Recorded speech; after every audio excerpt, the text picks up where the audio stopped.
Someone's gossiping to you right now about a coworker. You don't want to engage, but you also don't want to seem judgmental or awkward. So what do? Most people either participate and feel guilty later, or they shut it down and create social tension. But what if I told you there are 5 psychological techniques that let you stop gossip dead in its tracks, without anyone even realizing you did it? No awkwardness, no confrontation, just smooth, strategic redirection that actually makes people respect you more. By the end of this video, you'll have a psychological toolkit that works in any situation, at work, with friends, even with family. Let's dive in. Here's the thing about gossip. It's a social bonding ritual. When someone gossips to you, they're offering you in-group status. They're saying, we're on the same team against that person. And that's why shutting it down feels so uncomfortable. You're essentially rejecting their offer of alliance. But here's what psychology reveals. You don't have to reject the person to reject the gossip. You just need to redirect the energy. And that's exactly what these 5 techniques do. The first technique is called the curiosity redirect, and it's devastatingly effective because it uses the gossiper's own momentum against them. Here's how it works. Someone says, "Did you hear what Sarah did? She totally threw Jake under the bus in that meeting." Instead of saying, "I don't want to talk about this," which creates tension, you say, "Oh, really? What do you think was going on for her? Like, what would make someone do that?" Watch what just happened. You didn't agree. You didn't disagree. You didn't shut them down. You just shifted from judgment to curiosity. Psychologically, this works because gossip thrives on certainty and judgment. The moment you introduce genuine curiosity, the gossip loses its fuel. The person is now forced to consider perspective, nuance, complexity, all things that kill gossip. Most people will either give you a shallow answer and move on, or they'll actually start thinking critically.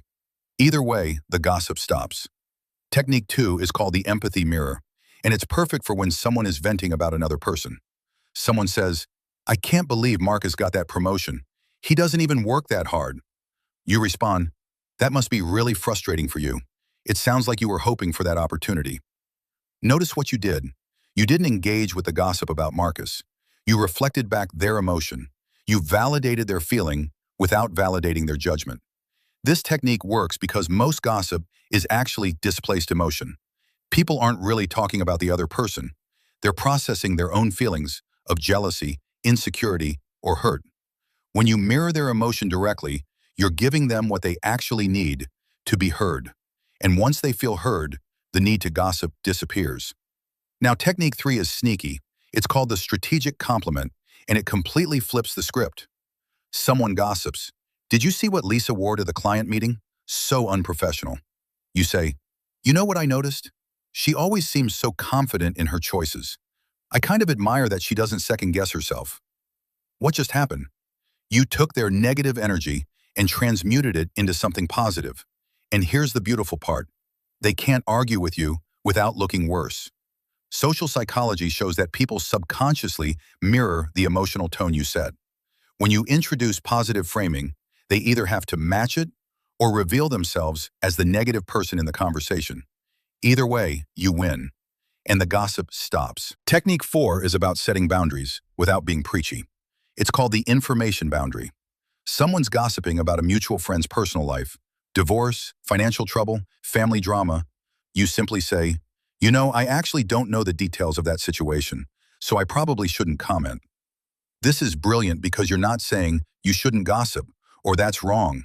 You're just stating your boundary. You're saying, "I don't have enough information." And here's the thing. It's true. You probably don't know the full story. None of us ever do. This technique works because it introduces epistemic humility, the awareness that our knowledge is limited. Most gossipers haven't considered that they don't actually know the full context. Your response plants that seed of doubt. Plus, you're modeling something important. It's okay to not have an opinion about everything. And the 5th technique, this is my personal favorite. It's called the future focus. Someone's gossiping about past drama, who said what, who did what, rehashing old conflicts. You say, "Yeah, that situation was messy. What do you think needs to happen moving forward for things to get better?" You just move them from the past to the future, from blame to solutions, from gossip to problem solving. Research in positive psychology shows that future-focused thinking activates completely different neural pathways than rumination. You're literally changing their brain state. And most importantly, you've positioned yourself as someone who's focused on solutions, not drama. People start to see you as wise, mature, and emotionally intelligent. They'll stop bringing gossip to you, not because you shut them down, but because you're operating on a higher level than they are. So there you have it, 5 psychological techniques to stop gossip without awkwardness. The curiosity redirect, the empathy mirror, the strategic complement, the information boundary, the future focus. None of these require confrontation. None create tension. They're all about redirecting energy in a way that serves everyone better. Try one this week. Just one. See what happens. I guarantee you'll notice a shift in how people communicate around you. And if you want to go deeper into social psychology and communication mastery, subscribe.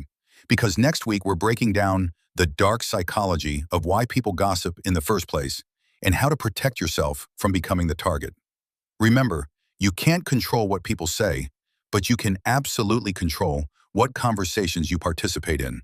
You are not obligated to engage with every story you're invited into.